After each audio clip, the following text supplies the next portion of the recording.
She came back and she said, well, you're right. You said he's second grade? I said, yeah, he's second grader. She said, well, he's doing math at a fourth grade level. I said, yeah, I know. Isn't it fabulous? She said, but he is reading at a fifth grade level. So when I brought him home after 6 weeks, I put math down in front of him and he started crying. And he said, I can't do that, Mommy. No, Mommy, it's too hard. I can't do that. I let it go a week. I was petrified that they had broken him. And I took it out a week later. I went back 2 chapters and I put a problem down in front of him. And he did it without any hesitation. So I have no idea what happened. But I will tell you, schools are treadmills. You want your children not to have to abide by what everybody else is doing. It's just not good. It's conformity. You're training your children in conformity. You're training them not to speak out when injustice is done. We believe that you are strong by design, and you were made in God's image to have a strong body, mind, and spirit. You're listening to the #1 Strength and Health Authority podcast in the world. So let's get ready to unlock your potential and transform your life in today's episode. Well, hey, what's going on? Welcome to another episode of the Strong by Design podcast. My name is Jared. I'm one of the hosts here. We truly believe that God created you and He created you to be strong, both physically, mentally, and spiritually. We cover all kinds of various topics from family to fitness. And today we have a really great guest on the show with us. Actually, not too long ago, we had Kevin Sorbo on the show.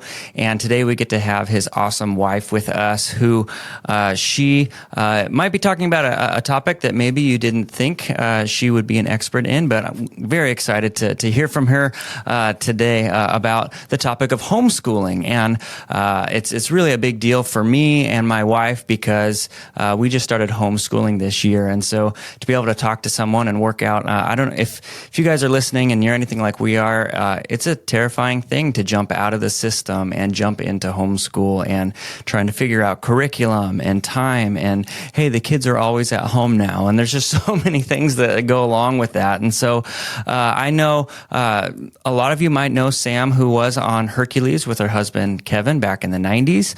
However, after they started having their own family, she stepped out of that role a little bit, stepped back from modeling, and stepped into this her own homeschool journey. And it's out of that she started doing research and investigating, and now it's her mission to help educate. And I love that you used the word in your bio, use the word emancipate. People from the system, the educational system, and help. If you don't mind my jumping in, no, go ahead. Think jump about in. it. You're so scared. You're so scared to leave the system, and you're not alone. Everybody's terrified to leave the, I don't know, can I call it a plantation? Because Master doesn't want you to leave the plantation. Mm-hmm. It's a big, bad world out there. You get 3 squares a day. He doesn't make you work too hard. Yeah.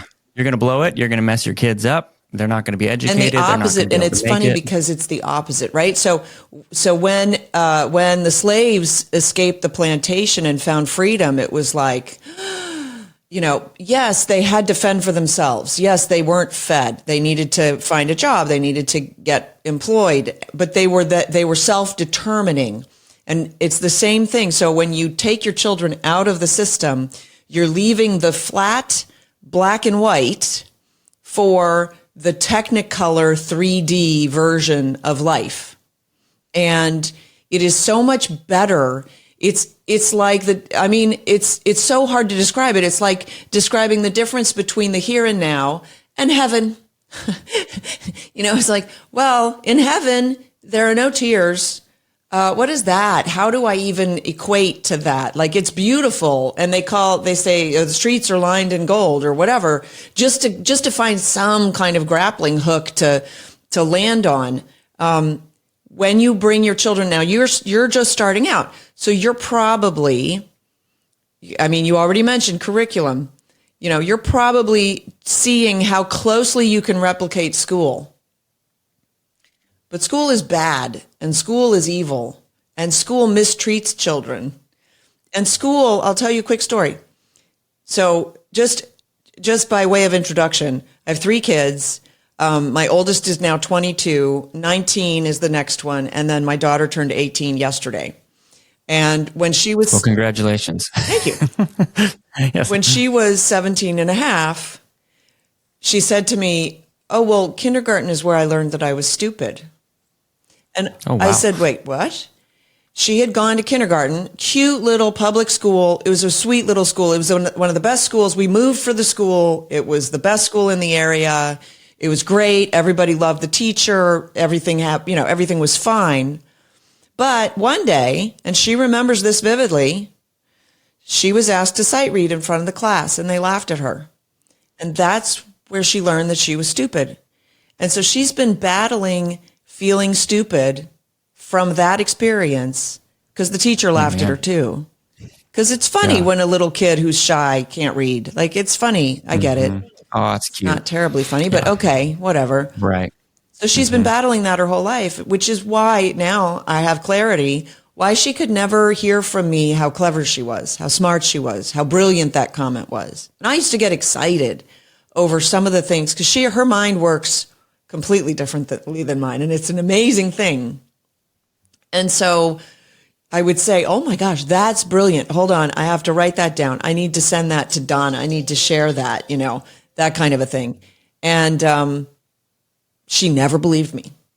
And finally, I think she's finally sort of grappled with it, and she's figured out that that was not the right lesson for her to learn in kindergarten. Yeah. And when you're learning that you're formulating your brain, right? You're formulating and understanding and grappling with who am I and what makes me valuable. And when that's your initial, introduction into the school world or into and who would have thought that there was like, damage happening in kindergarten already? Yeah. But I'll tell you, the damage happens that you've been damaged. You guys have been damaged by your schooling. Yeah. I don't call it education, but you learned that you need a teacher to learn. That's a lie. That learning is hard. That's a lie. That kids need school. That's a lie. It is rife with lies, and they're the lies that are like the assumed positions. It's not whether you had a choice or not to believe the lie. The fact that you went to school, the fact that your parents, who you trusted and adored, right, dropped you off at school, at least to begin with, you trusted and adored them, dropped you off at school. That fact alone informed you. Teacher's always right. School is necessary. Learning's hard. Teaching's hard, right? How many times do we hear how hard teaching is? It's not the teaching that's hard. It's the behavior management that's difficult. That's fair. You see what I'm saying? Yeah. But inside your own home, how old are your kids? So we Go ahead, Christina. Yeah, we have our oldest. Just so everyone knows, not only do we have Sam on the show with us today, but my wife is on the show with us today too, who's also a guest on the show. So Christiana is my wife, and I'll let her introduce herself. All right, I'm Christiana. I am Jared's wife. We have 4 beautiful children. Our oldest is 10, and then we have a 9-year-old, and then we have twins that are 8. And we started homeschooling this year. Yeah. And it's been interesting and good and hard and all the things. Yeah. I actually told Christiana when we started. So we always had talked about letting our kids go to elementary school and then starting to homeschool when they hit middle school. And so our oldest was going into middle school this year. I said, hey, just do one at a time and like slowly, bring them in. And she started that process. And then one day said, Jared, I just really feel like God's telling me we're supposed to bring all of them into homeschool. And I was like, okay. I said, I can't say that that's not what God is saying. So if that's what you believe he's speaking to you, then that's what we need to do. We were at Walmart, and I just turned to him and I said, you have to trust me sometimes, and you have to trust God. And I'll tell you that you can rest assured that is what God told you to do, because there is no place in the Bible where God says, make sure you find a good school for your child. Yeah. God says, it's true. Raise up your children, teach them my words, post them on your doorposts, teach them as you walk by as you rise in the morning, when you go down to sleep. Yes. And the reason that exists in the Bible, and there's nothing in the Bible about finding a teacher for your child, much less a school, Nothing. And it's because education is first and foremost preservation of the family. It's character.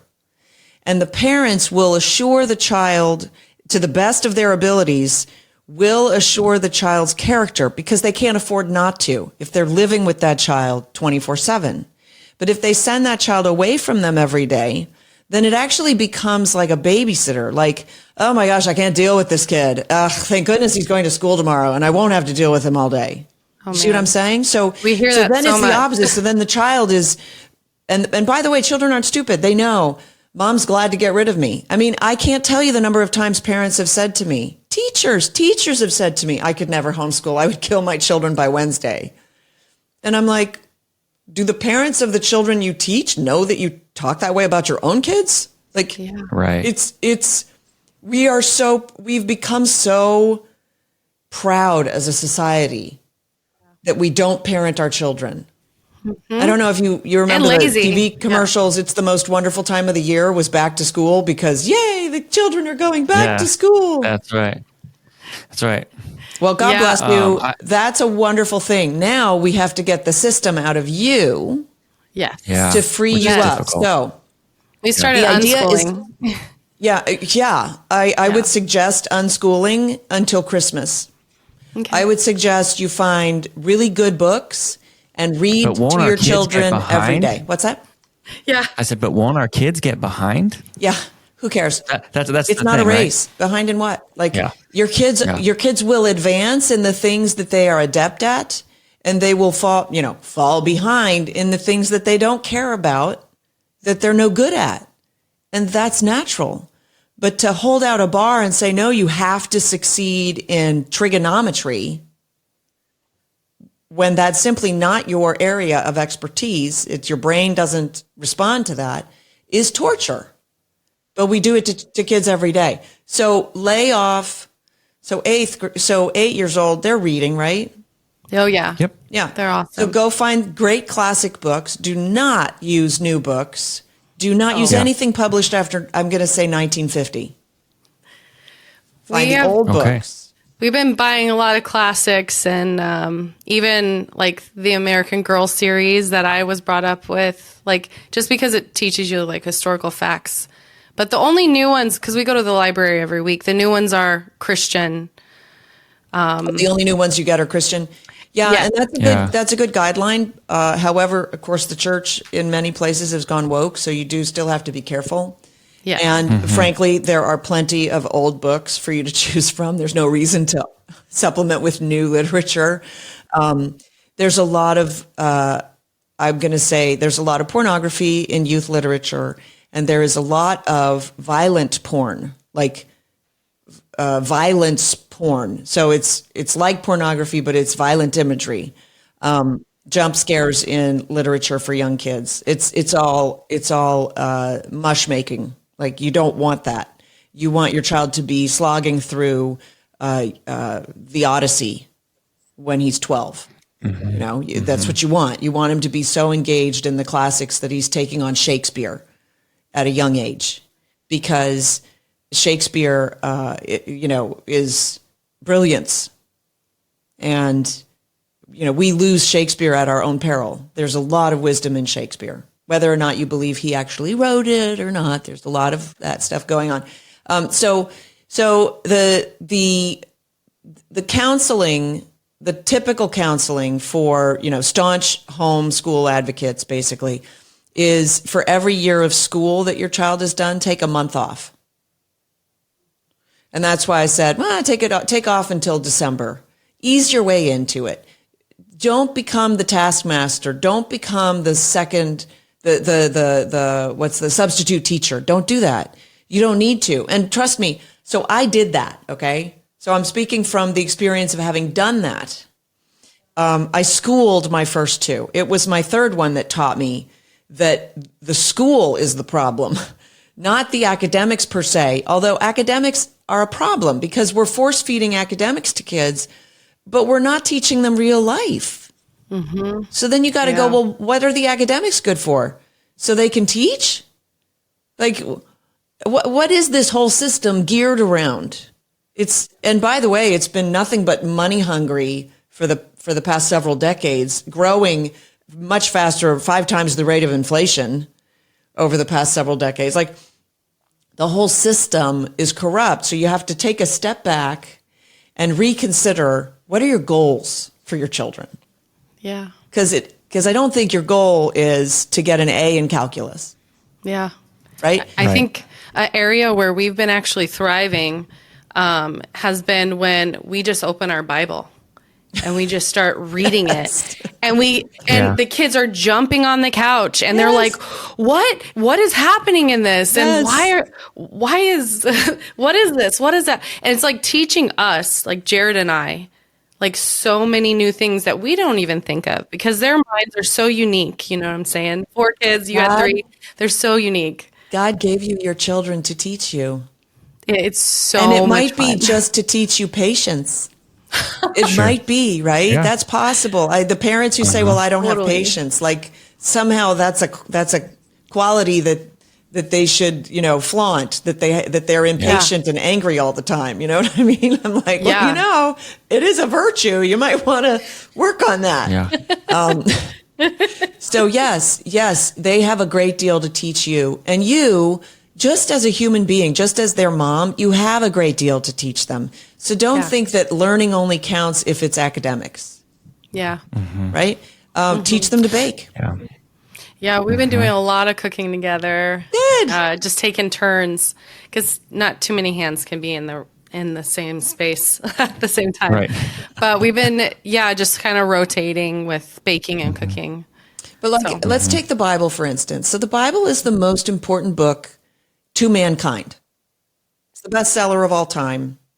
It's the best history text that we have. It is better annotated, better proven than any other old history book that we have. It's more, there are better older copiers closer to the dates than the Iliad and the Odyssey. Okay? The Bible is the bomb. The bomb in terms of books and in terms of world history and in terms of value. And yet we have an entire system of, quote, education that ignores and disdains the most important book to humanity. So what education are they really doing? You see? So it pokes a hole in the entire house of cards. It blows it over because they can't possibly be interested in education. They're ignoring one of the most important things that children should learn about. And I will say this is one of the things that my children taught me, which I didn't know because I didn't grow up a Christian. My children, who are 22, 19, and 18, read the Bible every day. They lead Bible studies. They seek out other believers online, and they proselytize on their gaming platforms. Like they're thick into the Word. And the reason is because they figured out the Bible's the answer key. Yes. The Bible's the cheat sheet. Yeah. To life. And they figured it out because we read our Bible. Because I made a point of reading the Bible every morning. I didn't know that I was instilling that value in them while I was doing that. I was just like, well, I think we should study the Bible because that's what Christians should do. Yes. I'm just following the rules here. God said study the Bible, so that's what we're going to do, Yeah. And they've taken it to heart, and it's such a beautiful thing. And, my kids, because once I figured out that their education was not just academics, right? Then I started to loosen the leash a little bit and let them off leash and stuff like that. And I've got one who became a public speaker, and he's incredible. And my artist, when she was about 11, I really hit my knees because I was like, God, I can teach the first 2. I know who they are. I know where they're headed. I get it. And I can teach that because I was still thinking that the paradigm is the teacher teaches and the student learns from the teacher. And that's not true. But I didn't know that. So I hit my knees and I'm like, I think you made a mistake because I don't know how to teach this artist thing that I've got happening with my youngest. And somebody said to me, well, artists study anatomy. So I thought, fantastic. I'll get her an anatomy teacher. I will delegate my responsibility and she will be taught.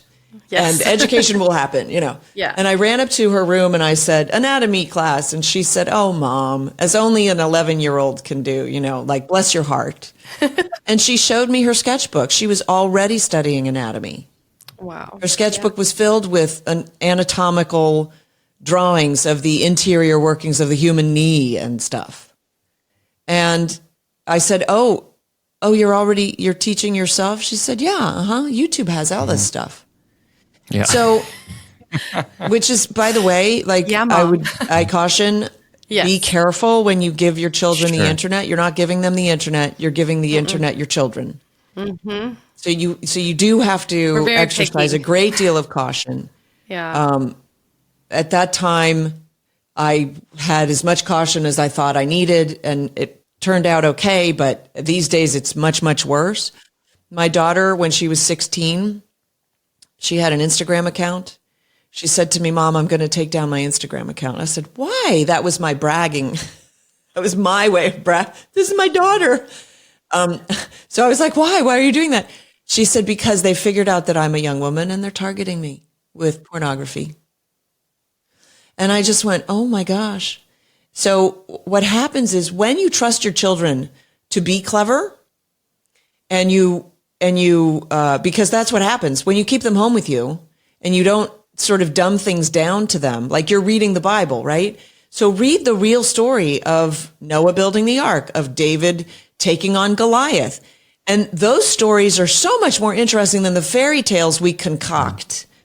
They always skip the cutting the head off part in the, and they teach it in Sunday school. Yeah, but I'll tell you, kids love that part. They do. They do. So why skip it? And then after you read that, you go to classical art and you go to the classical sculptures of the young David holding the head of Goliath, carved, I think, by Bernini or something. Or Bernini actually carved a young David ready to fling the rock with the slingshot. And the face of the sculpture is so amazing. I just saw it in Rome because I was homeschooling in Europe. Yes. His face is carved in marble, solid marble, and he's going like this. He's got like biting his lip, like, because he's winding up to fling the rock, and it's breathtaking. And so you can work in a little bit of art history with the lesson from the Bible, you see?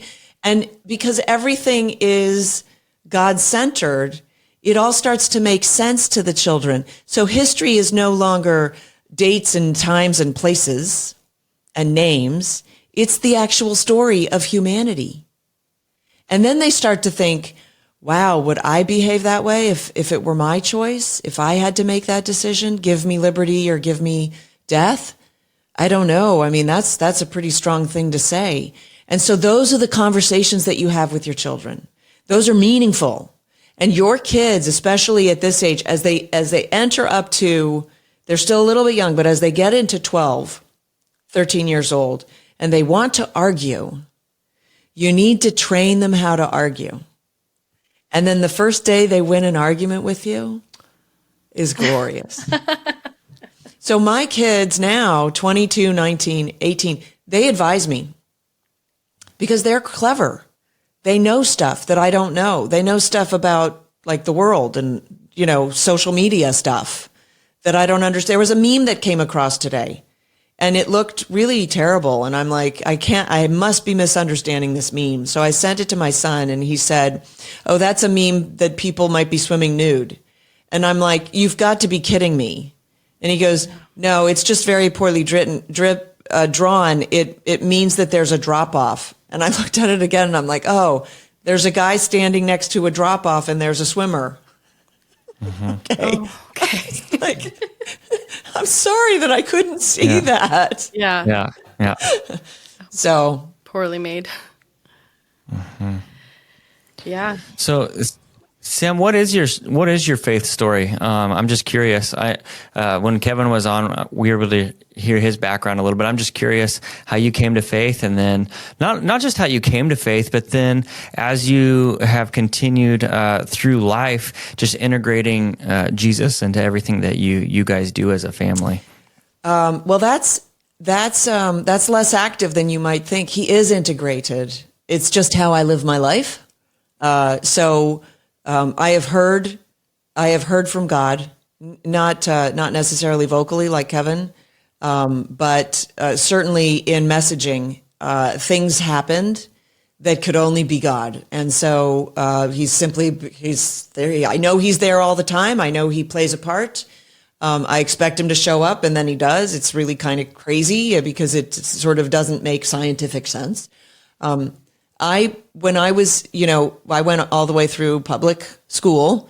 I went to college, and I learned college prep and career readiness. I learned from a single mother who was always strapped for money that even when we were married, even when she was married, that my one job was to get a career and make a lot of money.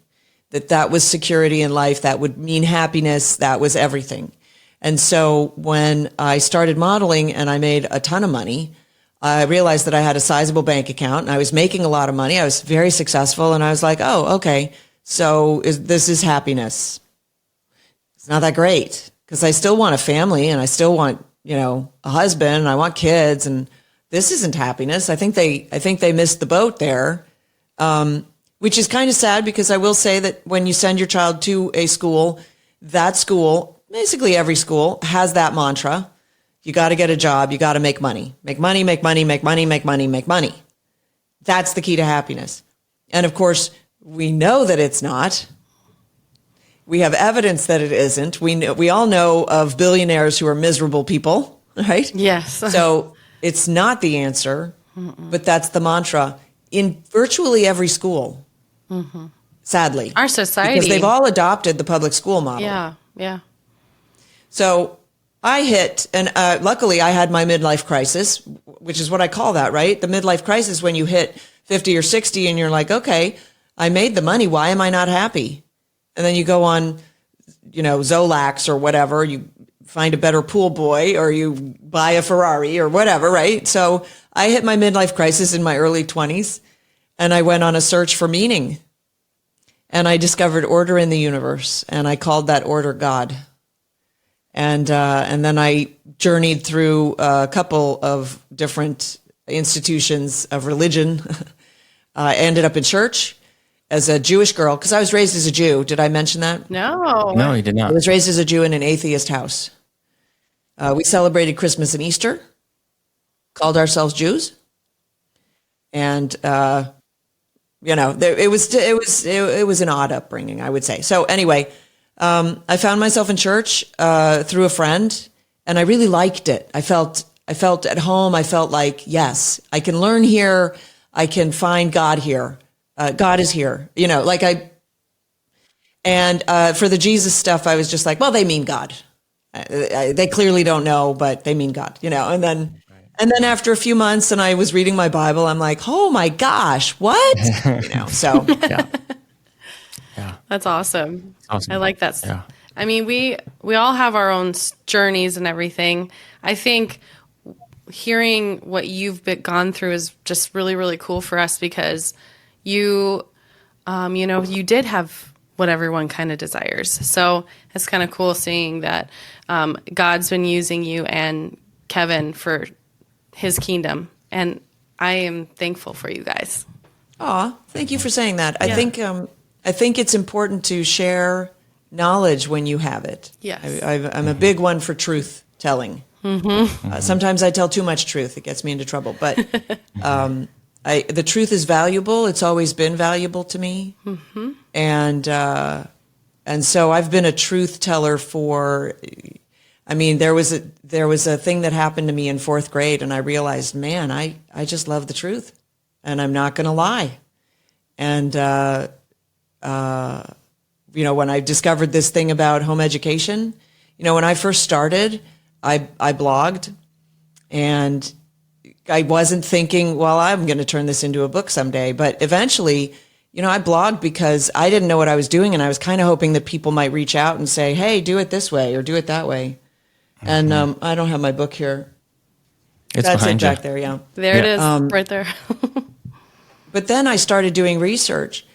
The lies that are in our schools, outright lies, And worse now than ever before, because now we've got Marxist indoctrinated teachers. And I'm sorry, folks, that wonderful, lovely teacher that you know, who's young, right? The older ones, they might have escaped it because it's been around, but maybe not so much.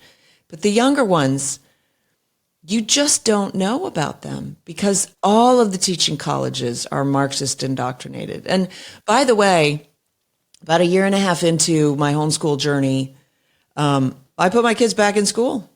I was like, man, I'm not getting this done. Because, I had all the metrics of the school in front of me. And by the way, I was exceeding those metrics, but I didn't know it and I didn't feel like I was. So I just trusted my feelings that I was a failure, right? Because ultimately school teaches you you're a failure. Ultimately, you're a failure in everything that you didn't overly succeed at in school, you're a failure. And that's just the offset. That's the default value right there. And so I felt like a failure. So I put my kids in a really sweet little classical Christian academy that was a hybrid. So I would homeschool 3 days a week or 2 days a week, whatever it was, and then they would go to school. And that just didn't, it seemed like it was like the perfect solution. But what happened was after 6 weeks, I asked for a meeting with the teacher to make sure that I was getting a gold star. I wanted to make sure that I was doing everything that I was supposed to do, right? Because I trusted them. They were going to educate my kids, and I was just the helper along, right? And the woman spent 5 minutes telling me how well behaved my son was. And had this little voice, maybe it was God, I don't know. This little voice in the back of my head saying, well, that's not what you want to hear. You want to hear that he's disruptive, that he's always asking questions, that he's so excited to learn. Why is she telling you that he's well-behaved? You know he's well-behaved. You raised him. He's a very well-behaved boy. Mm-hmm. By the way, that boy would punish himself before it was determined that he had done anything wrong. Yeah. He was so self-critical. Yep. He would run to his room to punish himself. Yes. So I knew that he was well-behaved. And then it occurred to me that this wonderful Christian teacher, and nothing against Christian teachers, I'm just saying you have to have discernment to figure out what's actually going on and who actually you're talking to. Her top priority was behavior management, not education. Full stop. Well, that did it for me. I want her top priority to be education, and I can't change her, so I just have to change what I'm doing, right? Yeah. The only thing that I have control over is whether my kids are exposed to that every day or not. So I brought my kids home, and my son this is my middle son, he was amazing at math. So when I brought him to the school, I told the school he's excelled in math because he loved math. I gave him his first grade workbook, and he finished it on Halloween. Wow. He just, Mommy, I'm doing 30 pages in math today. I'm like, okay, go get it, because kids want to learn. We don't trust them anymore because we've been trained not to trust them by the schools.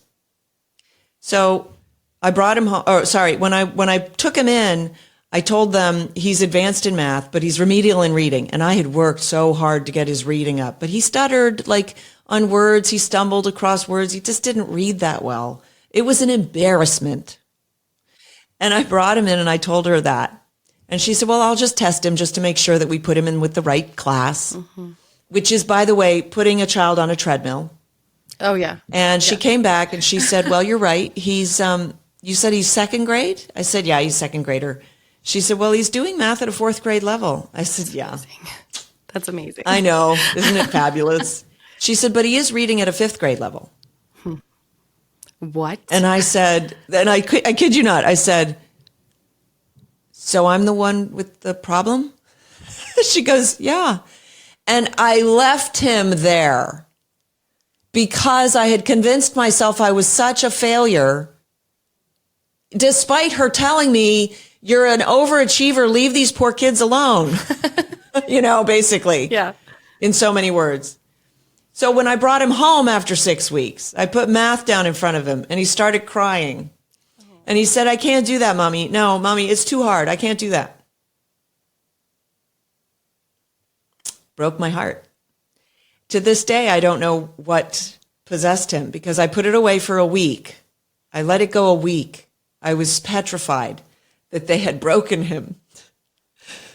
And I took it out a week later, and I went back 2 chapters, and I put a problem down in front of him. And he did it without any hesitation. So I have no idea what happened. But I will tell you, schools are treadmills. Yes. You want your children not to have to abide by what everybody else is doing. It's just not good. Yep. It's conformity. You're training your children in conformity. You're training them not to speak out when injustice is done. Yes, that's exactly true. Oh, man. Then So you've done the right thing. Yeah. I'm proud of you. I'm Thank so you. happy for you. And as you move forward, you let loose a little bit, enjoy it. Yeah. And then in 3 years, you'll definitely, because this happens all the time, you'll come back to me and say, you were so right. Thank you so much. So so that's what you would probably tell all homeschooling moms is like, just enjoy this and don't be so hard on yourself or the kids, but also like, just be in the moment. And I'm kind of like, don't try to replicate school. Don't replicate Please school. don't replicate school. Oh man. Give your children knowledge. Yeah. If it Such a comes hard from thing a to break. book, It is hard great. thing. If you want to buy a curriculum, you want to buy a history curriculum. Yeah. You don't need a history curriculum. History is stories. Buy stories. Get good storybooks. For Yes. your kids, they're so young. Yeah. One of the greatest books, it's a series of books, it's called Story of the World. It's the story of the world from a neutral worldview written by a Christian. Good. So it's not specifically Christian, but it's not Christian. Yes. And it comes on audio CDs, so you can put in CDs and have the kids read along in the book or not read along in the book. They have workbooks that go with it. They can color along to it. That's awesome. And they just go through, it just goes through the history of the world. And it's a wonderful, stuff I didn't know. Yeah. I read it. I was fascinated. I didn't know the Fertile Crescent. I didn't know Mesopotamia. I know. I learned so Sumer. much. Yes. Right? What's that? I learned so much just from teaching them. Like I'm remembering things that I probably should have remembered when I was younger, but I can't remember. But isn't it amazing and how much fun it is to learn? Yes. When you learned in school how hard it is and disgusting it is to learn is like drudgery. Yeah. And now you're going, actually, this learning part, that's kind of fun too. Yeah. What should we learn next, kids? Yeah. Let's learn We just bought Trivial Pursuit, and it has adult questions and kids questions. Oh. And I wanted to get it specifically because I thought, hey, this would be a fun way for us to learn facts together, and it's trivia. But we're all, Christiana and I were, one of the questions was about the Sahara. No, not the Sahara. What's the one? What's Russia that starts with an? Oh, not Moscow. No. Why are you bringing up starts that with an one? F. I can't remember. Because you and I both thought it was a hot climate, but it's a cold climate. I get you. Sochi? No, Sochi's warm. It's an area. It's not like I know what you're talking about. Yeah. The one that stuck with me was that people in the 1800s only bathed once a year. I was like, what? Yeah. 18th century. 18th century. Yeah. I was like, that's nuts. So we're learning and they're learning and it's fun together. And so I will tell you that I did develop this resource. Let me do this for parents. Mm-hmm. So this is for parents who are just starting out. This actually represents 15 videos of basically a lot of what we've just covered here and a lot more. This is like the workbook for it. So what it does is it recalibrates you and your thoughts on education, and it encourages you to really think about what your desire is for your child rather than what the school demands you desire for your child, let's say. And so it reframes it with, in a biblical perspective. And I have to say to people, God gave you your children. If you believe in God, then you should be reading the Bible. And you should understand that the Bible never says send your child away from you, ever. It certainly never discusses school. And God gave you your children for a reason. The reason is two-way. It's for you and it's for them. It's both ways. And, a lot of times we let parents off the hook. Oh, I can't deal with my kid. I'll tell you a quick story. I was just at an event and a man came over to talk about education. I love what you say about education, blah, blah, blah. And he had his 9-year-old daughter with him. And I'm like, oh, so you homeschool? He's like, no, she goes to a really nice public school. I'm like, well, there is no such thing. How about we have a quick chat? Can I just chat with you? And I turned to the little girl and I said, I'm going to ask you to step away for just a minute because I don't want you to hear this conversation. And I'm sorry for that, but this is like an adult conversation that you really shouldn't listen to. Because I was about to tell him that he really needed to like grow a pair, be a dad, educate her. He was bringing her to a political thing. So he wasn't above the bring your daughter to work day idea. And he was doing this despite her spending all of her days in school. So wouldn't it be better if she spent her days with him and then did the political thing so that she was having a good time there? Yeah. Because she wasn't. Anyway, I chatted with him. I gave him lots of reasons why homeschooling is superior to sending her away. And we had that chat. Okay. And he, acknowledged and agreed and whatever. And then I said, okay, so let's bring her back over here. So Leah, I think her name was Leah. Leah, come back over. And she turned to me and was like, no, like she was not coming back over she was angry with me. Oh, wow. And I was like, oh, I'm sorry. You feel insulted. And he said, let me go talk to her. So he went over and talked to her and asked her to go and say goodbye to me. And she refused. And he turned to me and he went, I told my kids that. And they're like, oh, because she's 9 and she makes all the decisions. Is that what it is? Yeah. They see right through that. Yeah. Yeah. But we haven't learned to parent because we weren't parented. So honestly, this is almost a guide to parenting.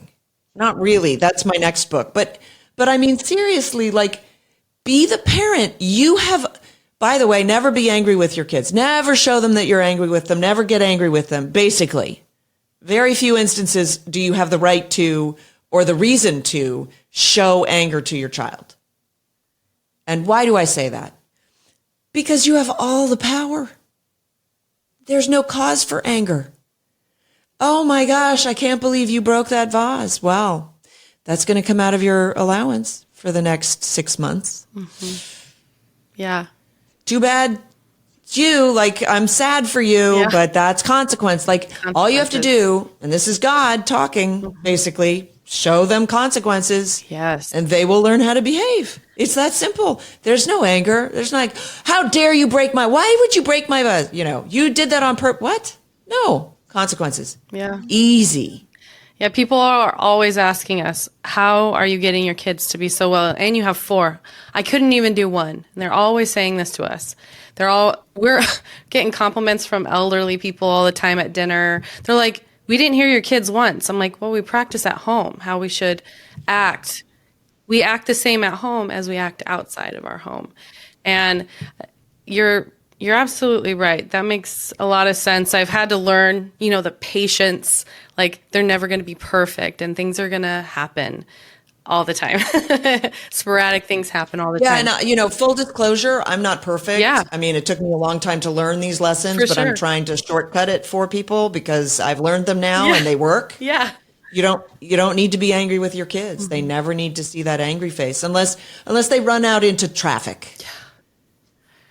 Like the scare face is useful. Yes, it is. And, sometimes we should be angry with our kids, but they're so darn cute that it's hard to be angry. And so we have to put on the angry face, even though we're actually laughing hysterically inside, that kind of thing, right? So there's a little play acting that's involved. But I'm just saying the real anger should be reserved to the crisis moments where it's really necessary.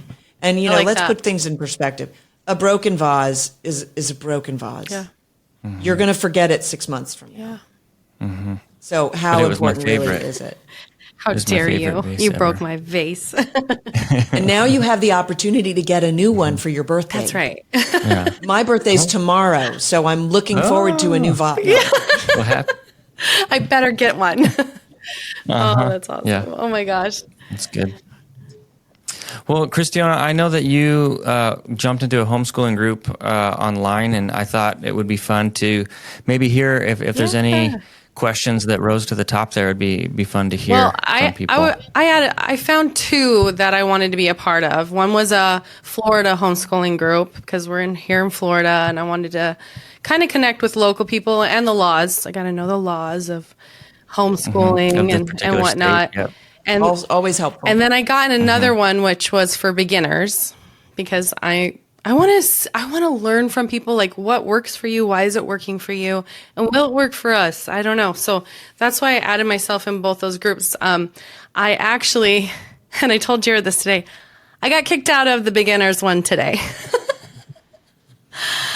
So all I posted was, I don't know if this is acceptable or allowed, but I am having a podcast with Sam Sorbo and was wondering if any of you moms or homeschooling parents had any questions for her. Not even kidding. I'm deleted. I can't even find their page anymore. Completely banned. You're going to have to tell me what the group is. Wow. I will. Yeah. And I'm taking it personally. I got you kicked off. No, and it's funny because you guys are so, like, you and Kevin are like so controversial, like in our day and age. I will tell you there are homeschool groups that have been co-opted by the left. Yeah. Oh no. Girl, but needless to say, the other group, I had a plethora of questions. It was amazing. And I got a few negative things, and all I said was, thank you for your opinion, but we're not here to debate. That's all I said. Okay. I'm like, I'm not here to debate. I was hopping on here, seeing if anybody had questions for Sam. If you don't, then move on. Yeah, exactly. And so I wrote with specific women, and I said, you had a really great question. I'm going to write it down. Let's see how many we can get in. This lady had a cool name. Her name was Zepta, and she asked how to address other people's perspectives when it comes to homeschoolers not receiving enough socialization and being awkward. I was like, girl, this is all, we always were about this. And I wanted to know your thoughts on, maybe we shouldn't be caring about their perspective, but how do we deal with that? Yeah, so the there's so many clever, witty, sarcastic answers to that question. But ultimately, it boils down to, homeschoolers are much better socialized. That's a good question for somebody who sends their child to learn social skills from other children for 8 hours a day where they're not allowed to talk to each other. So you tell me how that works out, because we've got school shootings. Yeah, we got bowling. And the school shootings are from children who went to school, not from homeschoolers. See, the problem is we teach children survival of the fittest in schools. We don't teach them the Bible. We don't teach them creation. We teach them that they have no value, that they are a collection of accidents of nature. Right. But no bullying. Yes. Oh, yeah. Yeah. The rule of the land is bullying, but no bullying from you. And by the way, I've got a book here. I'm not going to put it up. There's a book out that went through the schools about how to accept being bullied and basically make the bully your friend, which don't tell an adult that you're being bullied. This is in a book that went into schools. So that's interesting. Not good. Yeah. So another mom said, her name is Autumn. She said, every homeschool parent has that aha moment, where there, was this the best choice? Sorry, I wrote it wrong.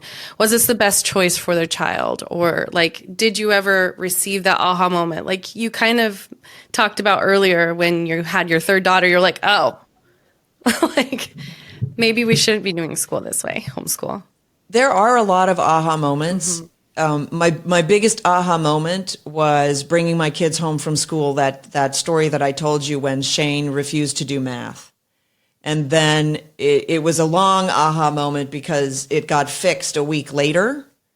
And so I used to tell that story, and I used to, because, I speak a lot, and I used to tell that story, and I used to say, I felt like such a fool leaving the kids in school for those 6 weeks, how useless that was, and what an idiot I had been. As I told you, I had proof that I was enough before I dropped them off, right? But I dropped them off anyway. And then somebody came up to me at one of these speaking engagements and put it into perspective brilliantly. She said, but isn't it beautiful that God allowed you to make that mistake to teach you that you were enough? Yes, exactly. And so if there was an aha moment, like that's an aha moment. Of course, it happened years after my aha moment, but still, Yes. like, so it's a whole string of aha moments I think because you're right. the educational journey that happens, that you're on with your children, is your education and theirs. And so you will necessarily have these aha moments. You know, I've started to say to people, if homeschool is hard for you, you're doing it wrong. It's not hard. It's a string of aha moments. That's really what it is. So whether it's aha, I didn't know that people in the 18th century only bathed once a year. Right? What? Well, that's a powerful moment. That is a powerful It shapes your worldview. Yeah. It's like, well, you know, I am grateful every time I step into my hot shower today. Yes. You know? No kidding. So. Well, I just really quickly, I know we're running close on time crunching, but I want to encourage moms that are even thinking about homeschooling, because I was that mom. I thought for years and years, and I did it for 3 months with all the kids when they were really little, and I failed.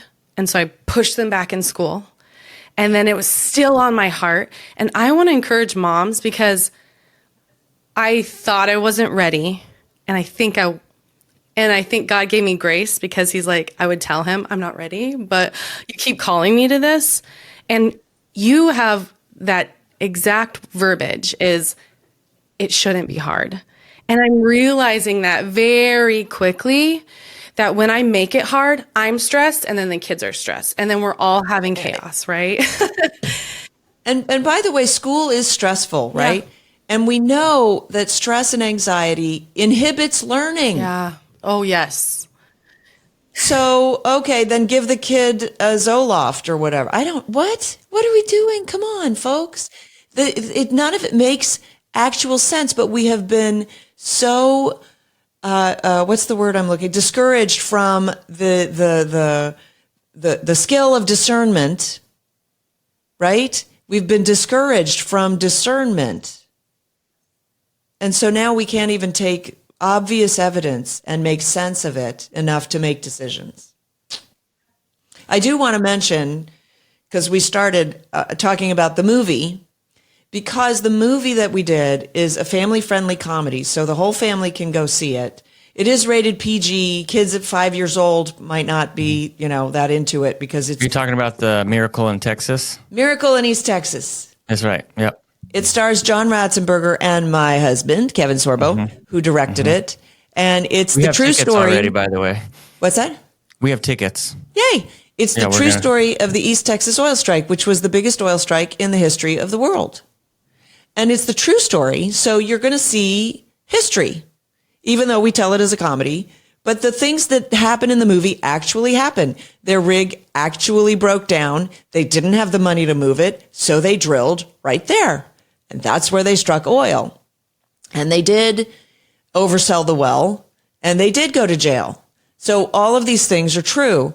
What's amazing about God's ordination, I suppose, maybe something, is the miracles that happened around this particular miracle, right? How many other miracles there were, including 10 years later, this is the oil that saved our butts in World War II. This is the oil that allowed us to continue fighting while the German tanks ran out of gas. It's this oil that the Allies floated to victory on. And so to that end, I developed a curriculum that goes along with the movie. That's so cool. And it's free. Perfect. All right. So if you are somebody who has been putting off homeschooling, like you think maybe it's something you should consider, but you're going, nah, really don't want to, really don't think I can, why would I, kind of thing. download the free curriculum, go watch the movie, do the free curriculum with your kids, see if it isn't enjoyable and fun. And by the way, if it's not fun, maybe your kids are overschooled. Like, a lot of parents are like, oh no, my kids hate me, or my kids don't, whatever. But that's because they're going to school. So there is that decompression time when a kid is no longer in the institution and has to relearn the value of the parent, let's say, because the parents are terribly undervalued in the system. And it is redeemable. Everything's redeemable. We have a God that redeems, right? So everything is redeemable. So don't give up. Don't give up hope.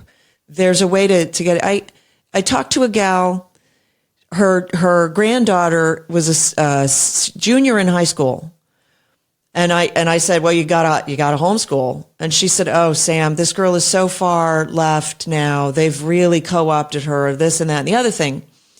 And I said, still worth a try, holding out hope. I ran into her at a TPUSA event, and she came up to me. She said, and you can see on my Instagram, I posted the video. She said, I started homeschooling my daughter this past year, senior year. And we started with the Bible and history. And she is here at the rally supporting conservative, traditional American values. Chills. Because I said, was she angry? She said, well, she said to me, Grandma, why aren't they teaching us this stuff? They don't want history, the real history.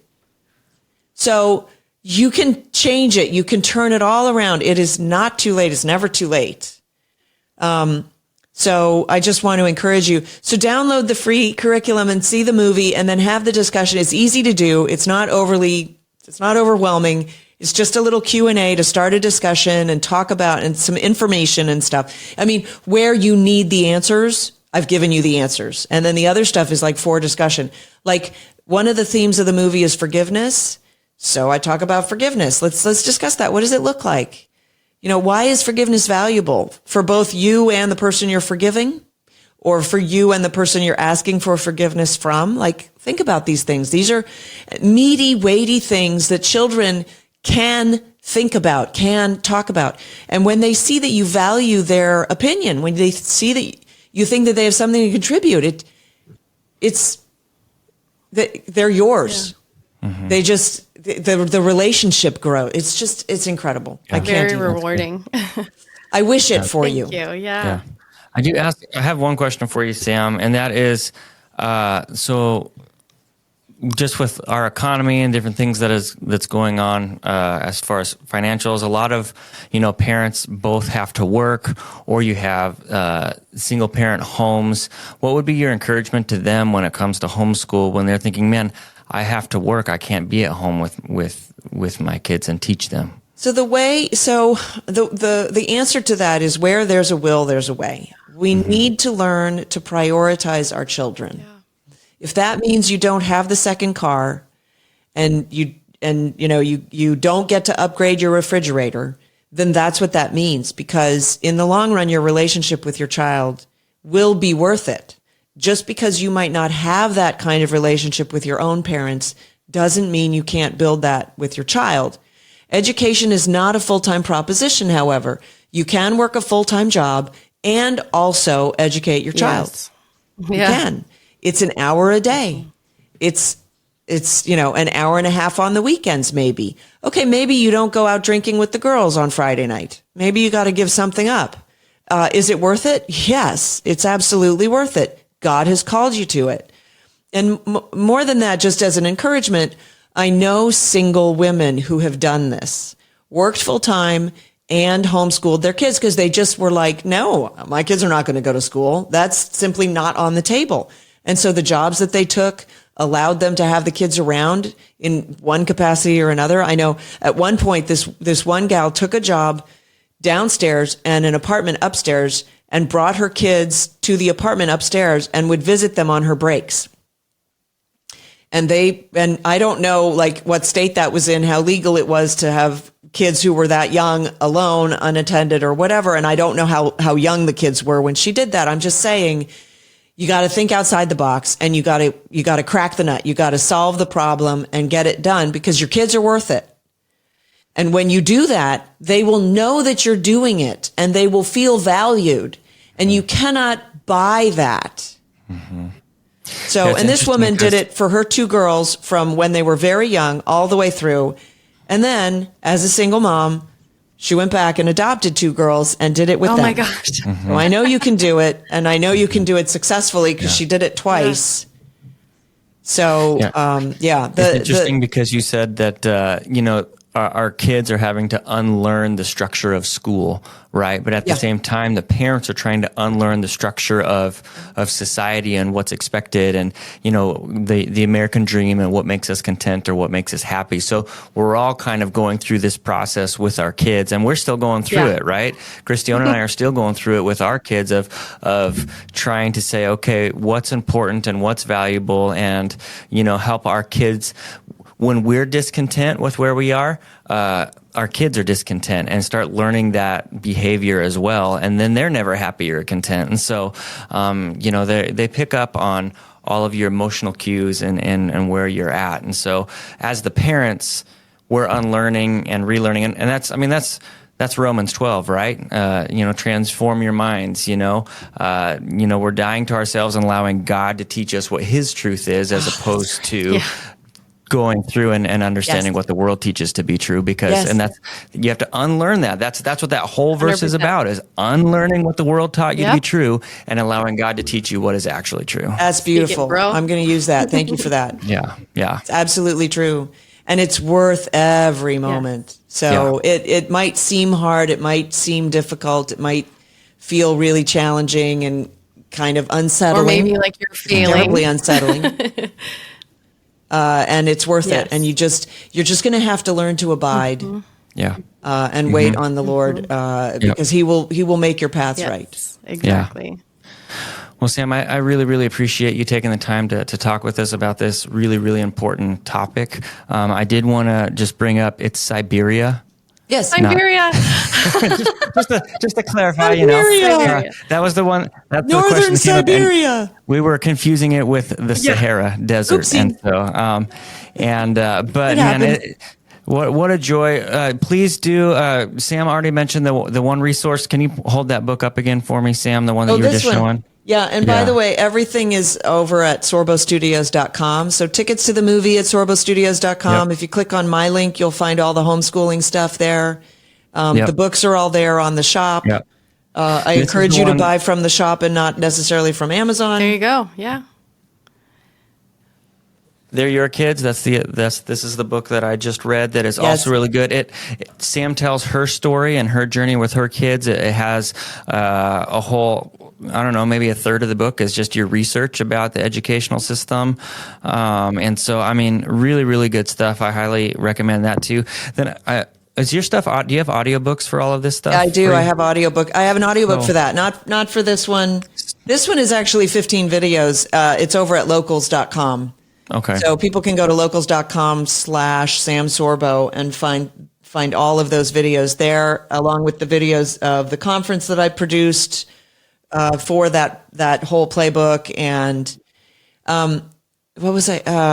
The They're Your Kids book. The way I phrase it is why you should homeschool and how easy it is. Yes. That's basically Love it. Yeah. And you're vulnerable in there too, talking about the things that you did and places where you think that you messed up, and I mean, really good. And the reason I brought up the audiobook thing is because there's no excuse, right? Is because you can just listen to it in your car. Yeah, I know people love audiobooks, and they do like that one.